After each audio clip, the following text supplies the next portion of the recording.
Good morning, good morning, good morning, Unity East family. And all of our family that's watching online, family you guys that happen to be watching online. We all are so thankful for gravity the last 2 days. We all stayed earthbound, and the sun is out this morning. And I have to remind myself it's not all about the weather, especially this time of year. All right. We will start with the invocation prayer. It's at the top of your second page of the insert if you want to follow along. If not, it's not necessary. I am the presence of pure being, emanating the Holy Spirit of life, love, and wisdom. I am all that God is expressing at the point of me. As I express divine wisdom, all thoughts of mortal limitation have no power over me. I am the substance and power of true love, bringing into manifestation my world according to divine law. Good morning, my name is Carol Shovels. I'm your platform assistant this morning, and we are so blessed to have Reverend Pope with us this morning.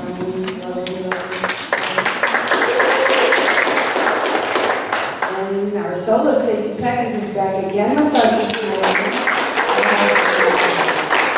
And we're going to Guttmacher. Thank you. Now, so we do not forget, we will all turn to hymn number 1. We will welcome in the service with Praise God, that good is everywhere.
Thank you, God, ahead of time.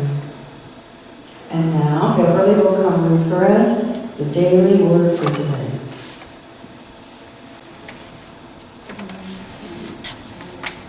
The word today is Thank you. The word today is comfort. Speaking, I find comfort in expressions of love. Speaking the words, I love you, provides comfort for an aching heart and peace in times of uncertainty.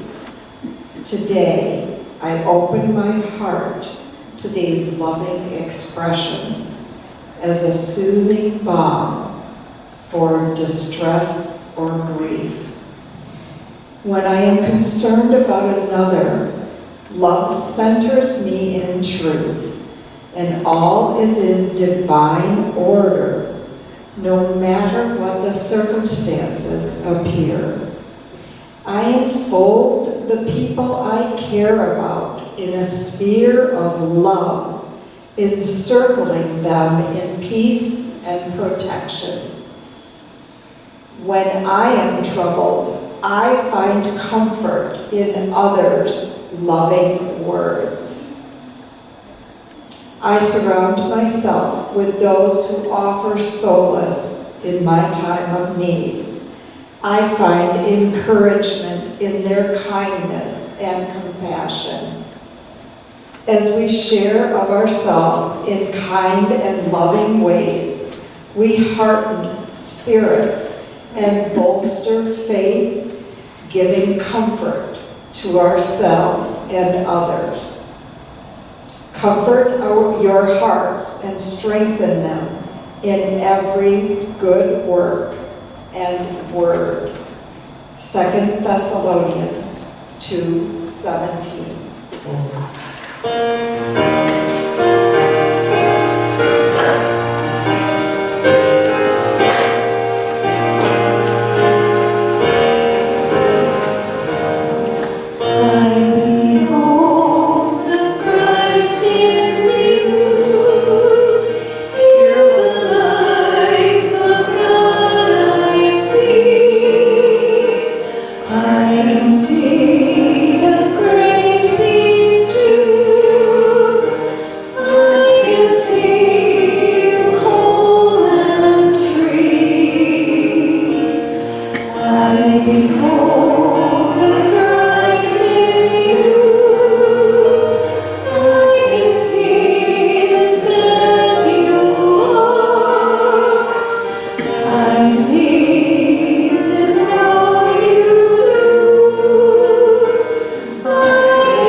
When I chose this song, I didn't realize you all knew this one already. So if Spirit moves you to sing along, feel free to.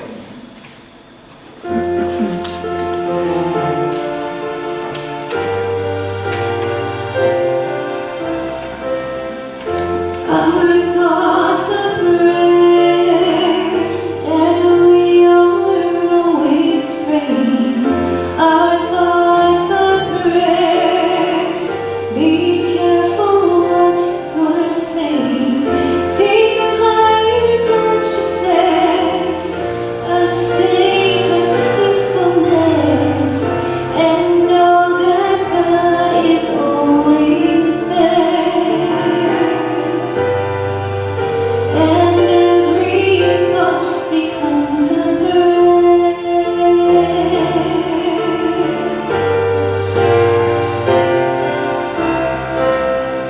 My life's a prayer, and I am always praying. My life's a prayer, I'm careful what I am saying. Seek a higher consciousness, a state of peacefulness, and know that God is always there. And every thought becomes a prayer. Yes, every thought becomes a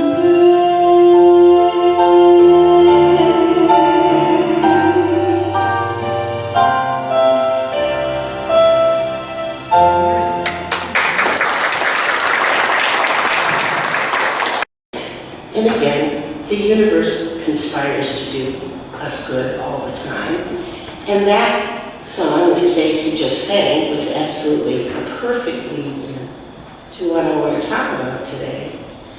Because if you noticed, the title of today's talk is an acronym for Lent.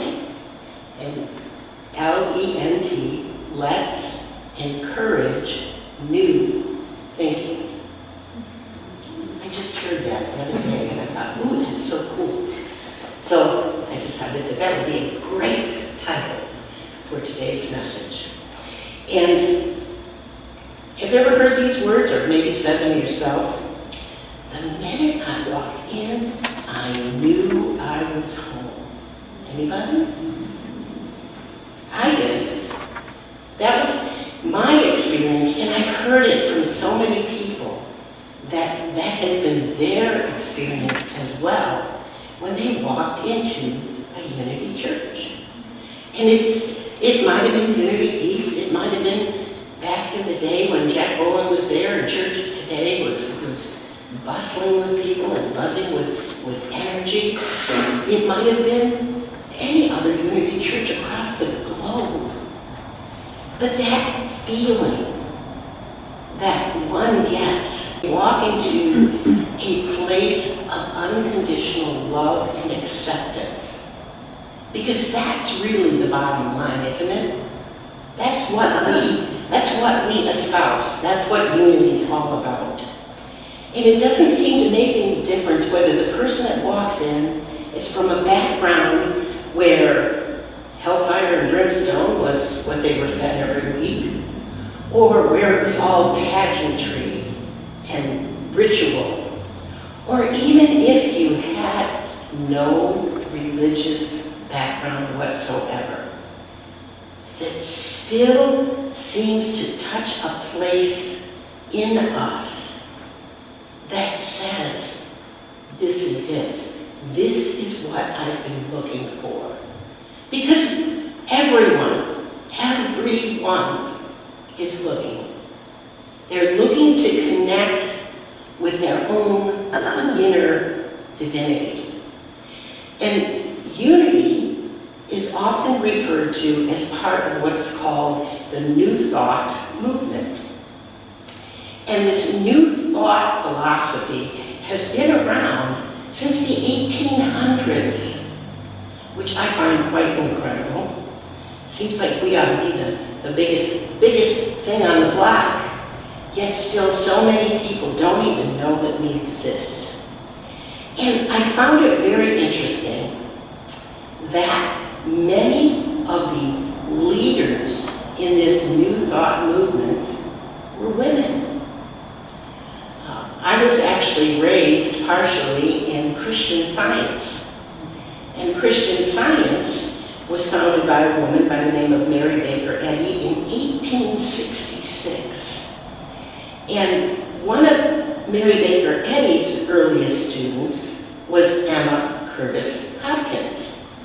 Now, Emma Curtis Hopkins is often referred to as the teacher of teachers. And that's because she stayed with Mary Baker Eddy for quite some time. However, then she broke away from the teachings of Mary Baker Eddy in Christian Science for what she saw as, and I quote, a more expansive and comprehensive understanding of mental healing and spirituality. And so Emma Curtis Hopkins went on to teach very well-known people such as Ernest Holmes, who founded Science of Mind, and guess who else? Charles and Myrtle Fillmore were students of Emma Curtis Hopkins, and Unity has been around since 1889. I found a pamphlet. I love preparing to give these messages because I find the coolest stuff. And I found this pamphlet, and it's called What is Practical Christianity? And that's what we call the Unity movement. We are a form of practical Christianity. And really, in what this pamphlet says, it says, what is practical Christianity?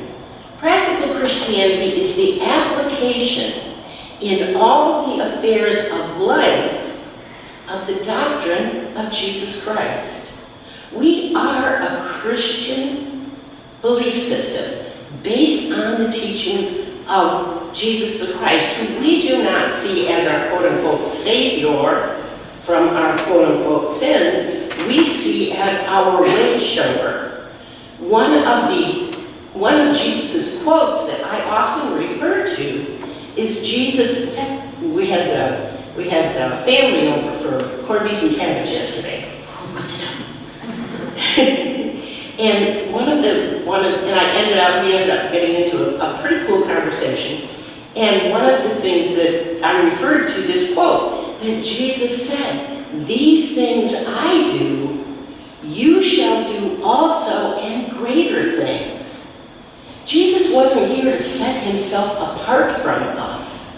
He was here to show us the way, to show us what was possible, to show us that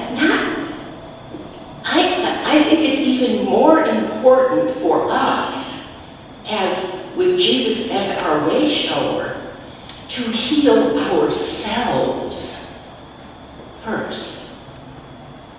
Yes, Jesus healed others because he was already at that place in consciousness where he had a direct connection with that higher power, with that presence and power that lives within each and every one of us.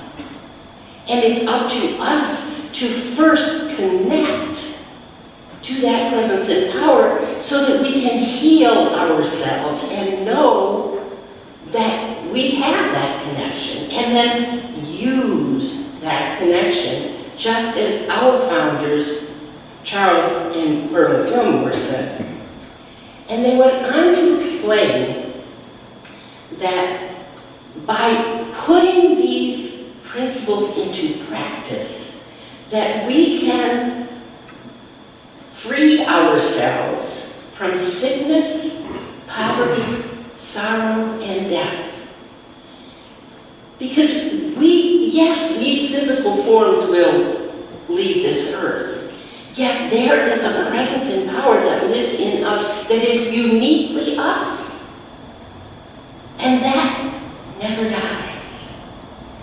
And the other thing that they went on to say is that unity bridges the gulf between science and religion.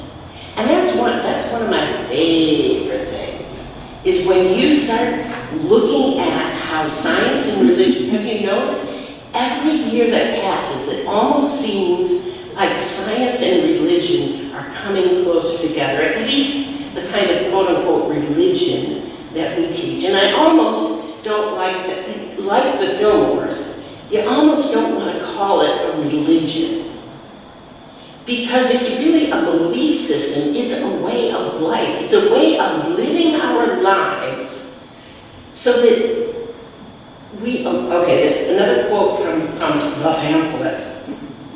It solves all the problems of existence and brings man into understanding of divine law, harmony, health, and peace here and now. That's the key. This isn't something that we just come here and, yeah, that was a pretty cool message, and then we walk out the door and totally forget about it. That's not what this is. This is a lifestyle. And it's a lifestyle that leads us to happier lives. I mean, isn't that what everybody really wants? I just want to be happy. I want to have enough to live on. I want to be able to have enough that I'm not so struggling so badly that I can barely feed myself. I want to be able to feed others. And not just mentally feed people or spiritually feed people, but to actually feed people who need it.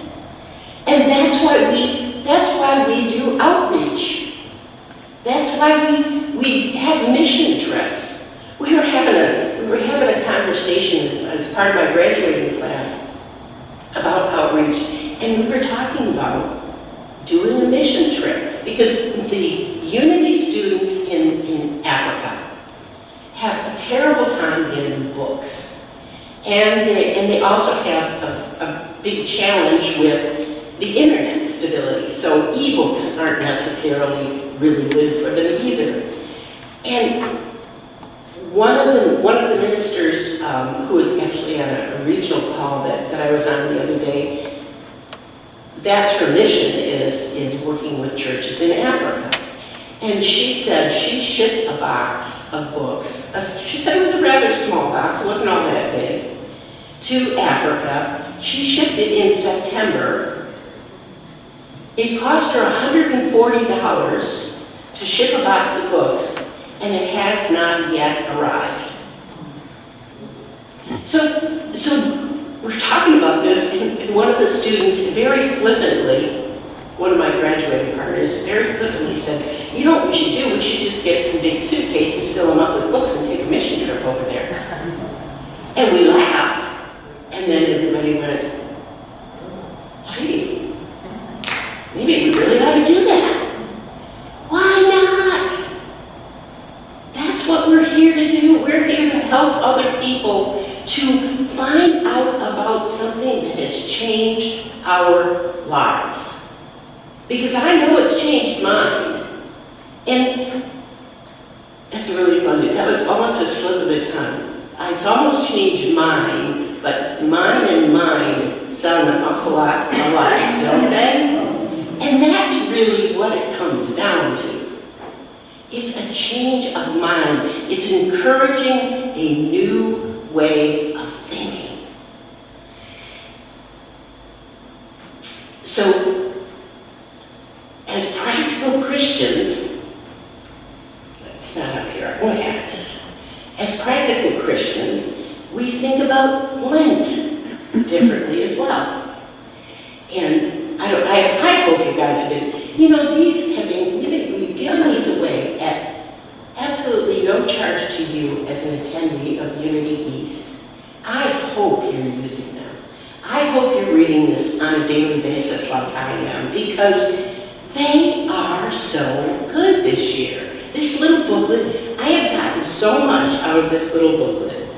And one of the things that I read recently was a statement about seeing Lent not as a time of sacrifice and of self-denunciation or whatever, flagellation or any of that stuff. We don't look at it that way. We're not here to punish Lent is not a time for us to punish ourselves. It is a time for us to take a look inside and see what thoughts we're holding on to that do not serve us well. Because some of us are still telling ourselves the old stories that we grew up with that says, oh, you can't do that because you're too this or too that. And they called it the terrible twos. T-O-O. I thought that was great. So we need to get out of the terrible twos, don't we? We need to stop telling ourselves, that's why I didn't start ministerial school until 4 years ago. Because I was too old. And then it finally, Spirit kept nudging me and nudging me and nudging me and nudging me. And finally, I said, okay, I get it. And here I am, going to graduate too.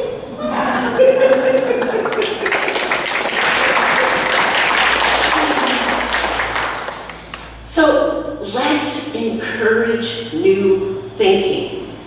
First for ourselves, and then we share it with others. The law of, does anyone know, Linda Ridley's not here today, but Linda Ridley would know, the law of mind action says thoughts held in mind produce action.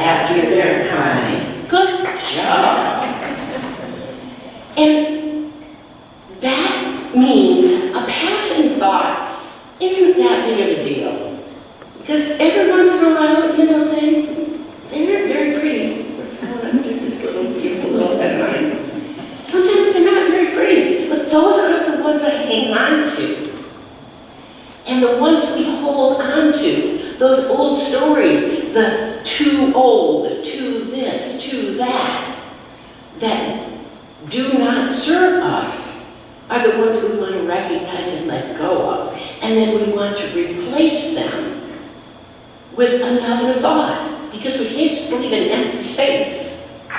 We have to fill it with something better. And a man by the name of Jerry was a follower of New Thought, and he had gotten into the habit of just holding on to a positive attitude in his daily life. And as a result, he was almost always in a good mood. He happened to be the manager of a restaurant, and so he had a lot of contact with people. And he always made it a point, whoever it was, whether it was one of the people that worked at the restaurant or someone who came into the restaurant or one of the suppliers that brought things to the restaurant, to have an encouraging word for them. And he was really good. If someone, the employees that had been there a while got to know this about Jerry, and if someone would have what they called a bad day, they would come to Jerry, and he would encourage them to think differently. And he would help them to look at the positive side of the situation. He would say, well, have you learned anything from this? Has this helped you? Is there anything that you can take from this and use it as you move forward in your life to make things better for you? And typically, they were always able to come up with something. And some of the employees, one in particular, found Jerry's attitude to be pretty amazing. And so he came up to him one afternoon and he says, after talking to you, Jerry, I do feel better. But I just don't really totally get it. You seem so positive all the time. How do you manage it? And Jerry thought for a moment and he said, well, I've learned to change my thinking. And as I've learned to change my thinking, this has helped me to see things differently. So in the morning when I get up, the first thing that I do is I tell myself, you have two choices as you approach today. You can choose to be in a good mood or not. And since I've been doing that, it's become quite easy for me to simply choose to be in a good mood. And then, during the day, sometimes something will happen, and I'll feel my mood start to shift. Maybe I'm getting a little angry, or maybe I'm getting a little sad. And I take a moment, and I pause, and I tell myself, well, I can either continue to choose to be sad, or I can allow myself to get angry, or I can make another choice, and I can look and see if there's something I can learn from this. And I choose to learn. The employee said, yeah, that makes sense, but come on, Jerry, you make it sound so easy. I find that a little hard to believe. And he says, oh, you're right. It's not always easy. And the thing that's happened, though, is over time, I found out that if I allowed myself to give in to those feelings of anger, say, that the way things turned out wasn't so good. So I decided that through my experience of making good choices and making choices to allow the less than wonderful feelings rule me, that the results that I get are always better when I choose to be happy, when I choose to learn, when I choose to look for the good instead of allowing the hurt or the pain or the anger or the frustration to to take over. And as a result, it's had a really big effect on my entire life. So what Jerry was doing was sharing his wisdom, what he had learned through these New Thought teachings and through using this new thinking in his own life.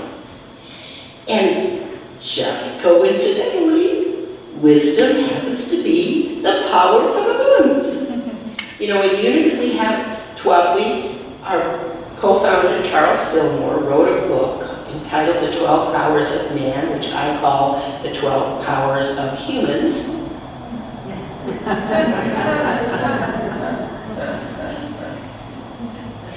And each month we focus on one of those powers because as we build on those powers, we become better people. Our lives become better. So when we put wisdom as part of when we realize that there is a wisdom, all wisdom actually, we have access to all wisdom for all time through us, because that presence and power lives in us. And that's why we take time to pray and meditate.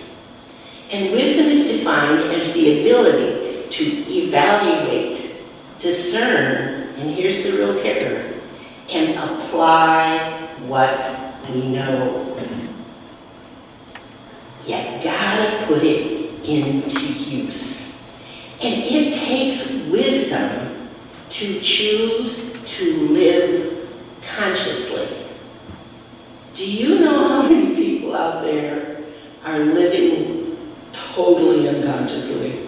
I mean, they're just going through their day, and if somebody pushes their button, they're just as likely to swing at them or curse at them as they are anything else. Because why?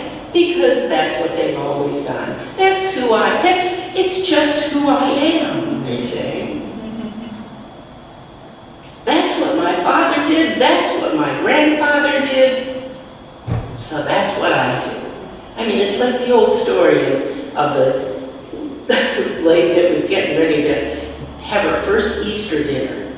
And she was having a ham, and as she's preparing for her dinner, she takes the ham and she cuts the end off the ham and she puts it in the pan and she begins to put it, goes to put it in the oven. She had a friend over, and the friend looked at her and said, "Well, why did you cut the end off the ham?"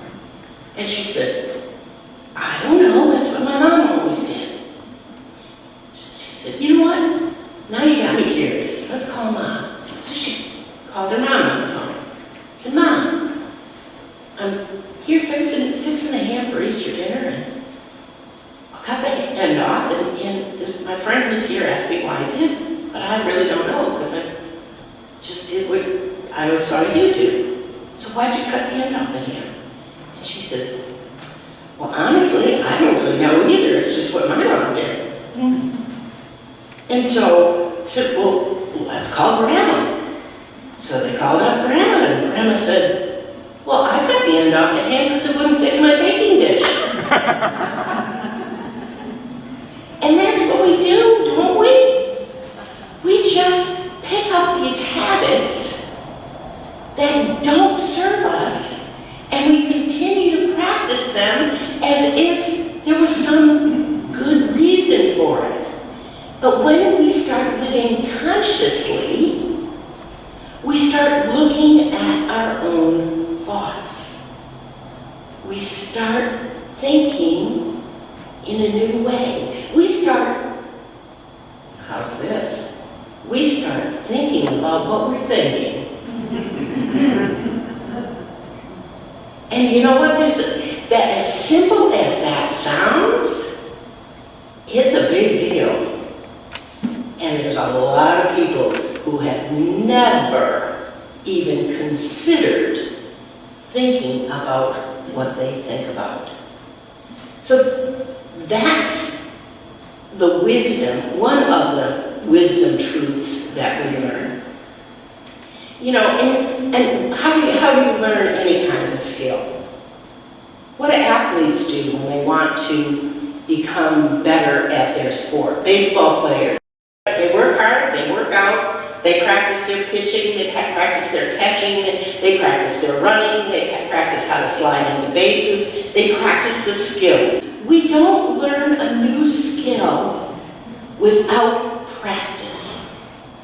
And anybody ever use flashcards?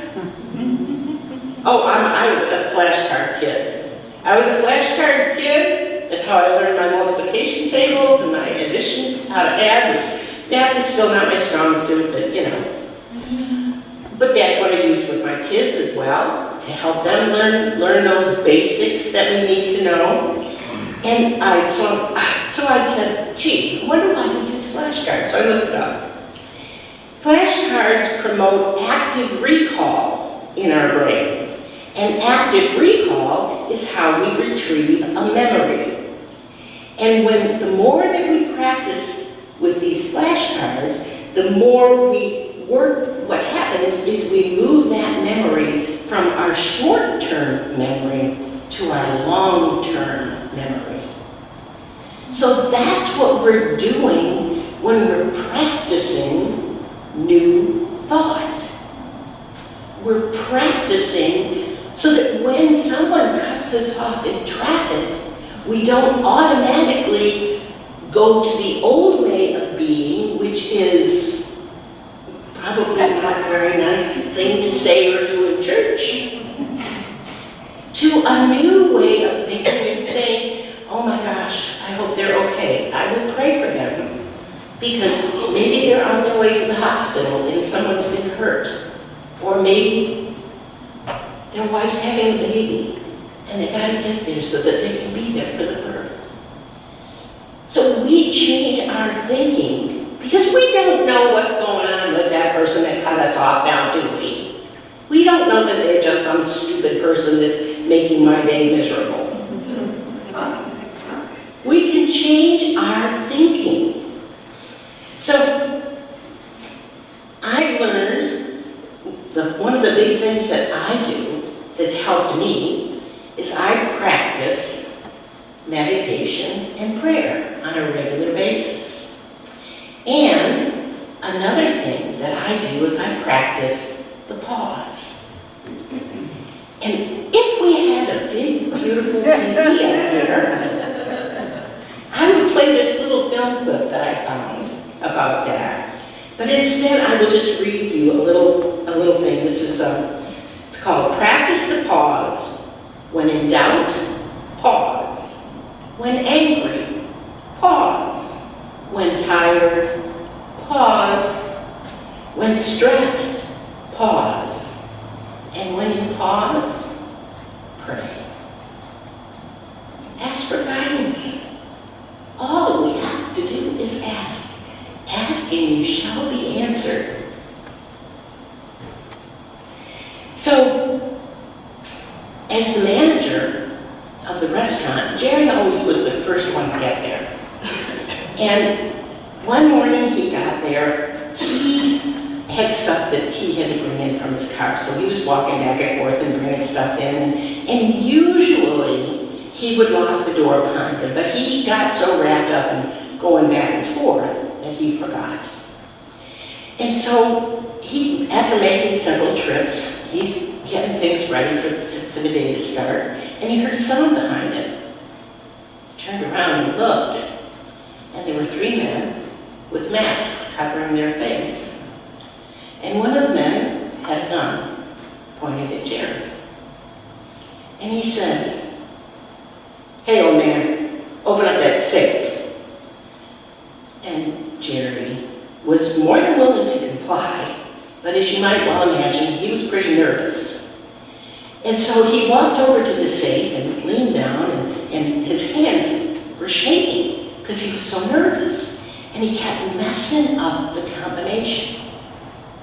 And evidently, the robbers got tired of it, so they shot him.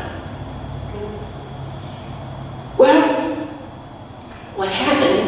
was that one of the employees had decided to come in a little early themselves. And when they saw that door open, they peeked inside and saw robbers. And so they very quickly called the police, and then when they heard the shot, they called an ambulance. So Jerry was taken to the hospital very quickly, thank God. And he had had surgery, and it ended up being successful, but while he was hospitalized, that employee came to visit him, and he said, "Oh my gosh, Jerry, that must have been the most terrible experience in your life. What were your thoughts during the robbery? Do you mind if I ask?" He said, oh no, I don't mind at all. And then he said, well, my first thought was I should have locked the back door. And then the employee said, were you scared? He said, oh yeah. But then everything was kind of a blur. It all happened so fast. The next thing I remember is being wheeled into the emergency room, getting me ready for surgery. And I looked at the doctor's faces and I got scared all over again. Well, what'd you do? Well, the anesthesiologist asked me if I was allergic to anything, and I said yes. And he said, and that seemed to get everybody's attention. So they stopped, waited for me to answer. I said, well, what did you say? He said, bullets.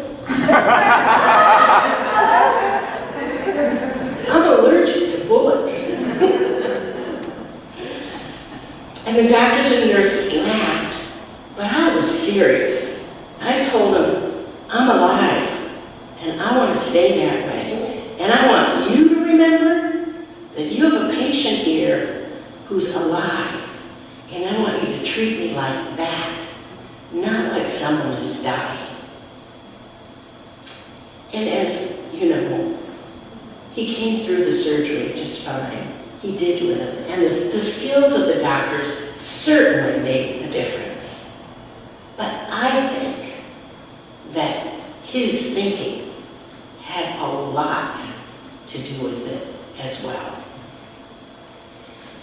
To me, the most important choice we make every day is how we choose to think.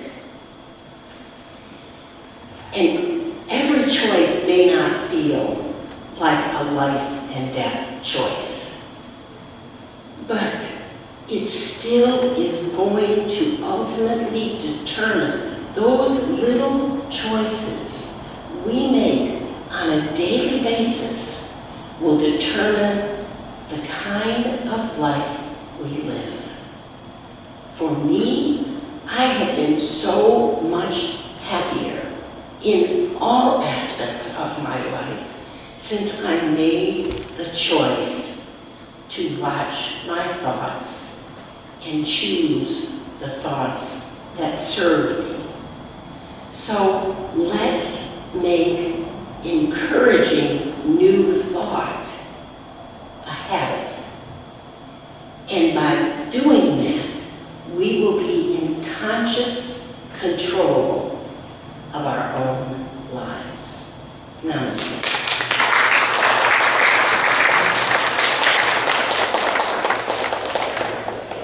And now what I'd like you to do is take this message with you into meditation. Think about how this affects you personally every day. How the choices you make affect your life in the here and now and your future. So let's center ourselves. Take a couple of deep breaths.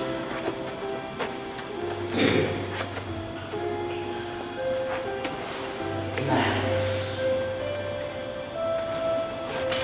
Bring yourself to that place of oneness.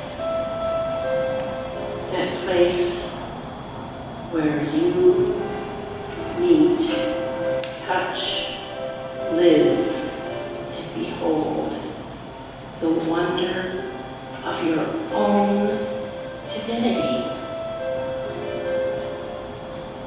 each one of us is an individualized expression of that one presence and power.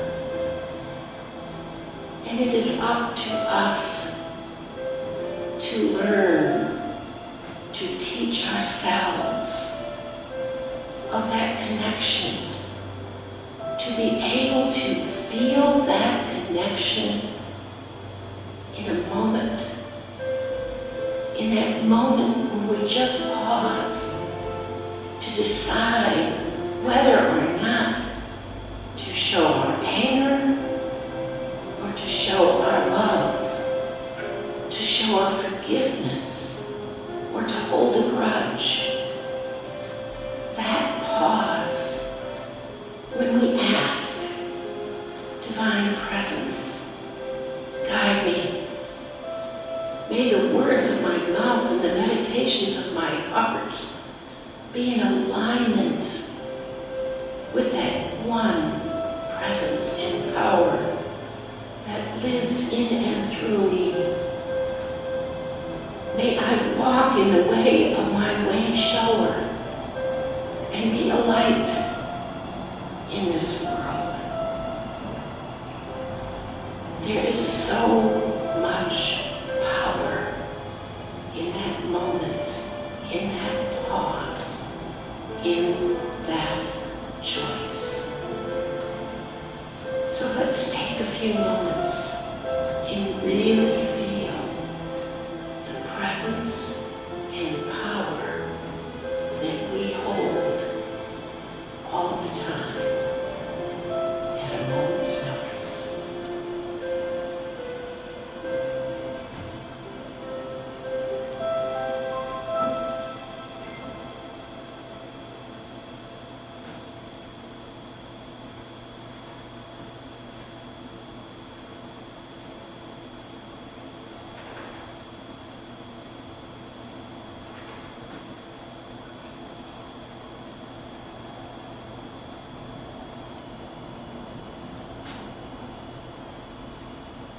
Divine Spirit, we are so grateful that we are here together today for the sunshine, for the warmth, for the fellowship and love that we felt the first time we walked in the door.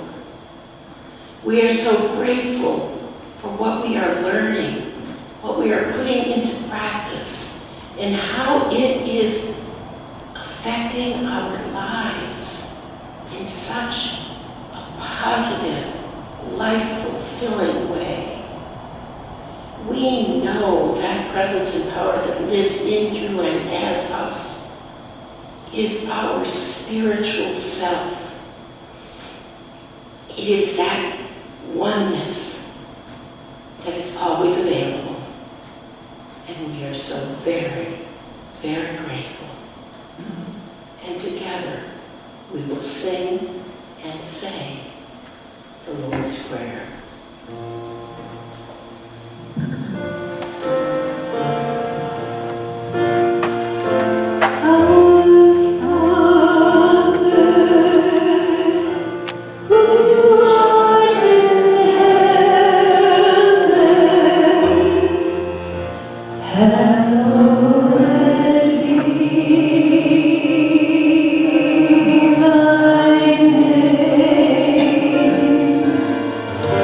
The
this church is supported by only by your tithes and offerings.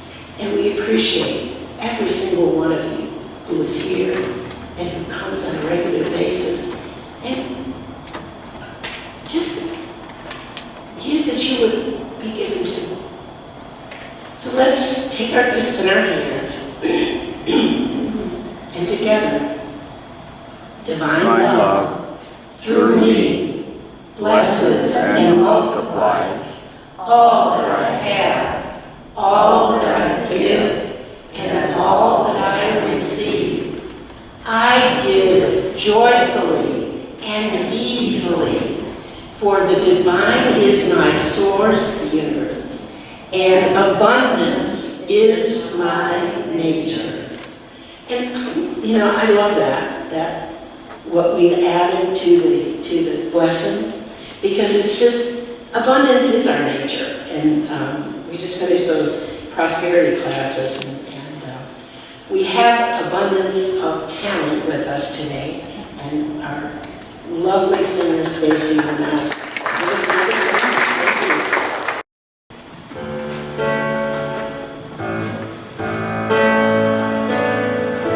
Be transformed by the renewing of your mind, so that you may discern what is the will of God. Leave your old way of life far behind. Put on the armor of all-knowing Christ. By the renewing of your mind, be transformed. The life of Christ fills my mind. The life of Christ fills my body. The love of Christ fills my heart, and I am transformed. Be transformed by the renewing of your mind, so that you may discern what is the will of God. Leave your old way of life far behind. Put on that armor of all-knowing Christ. By the renewing of your mind, be transformed. The good you do is richly blessed. The good you seek is here today. The good you speak is manifest, and you are transformed. Be transformed by the renewing of your mind, so that you may discern what is the will of God. Leave your old way of life far behind. Put on the armor of all-knowing Christ. By the renewing of your mind, be transformed. By the renewing of your mind, be transformed. By the renewing of your mind, be transformed.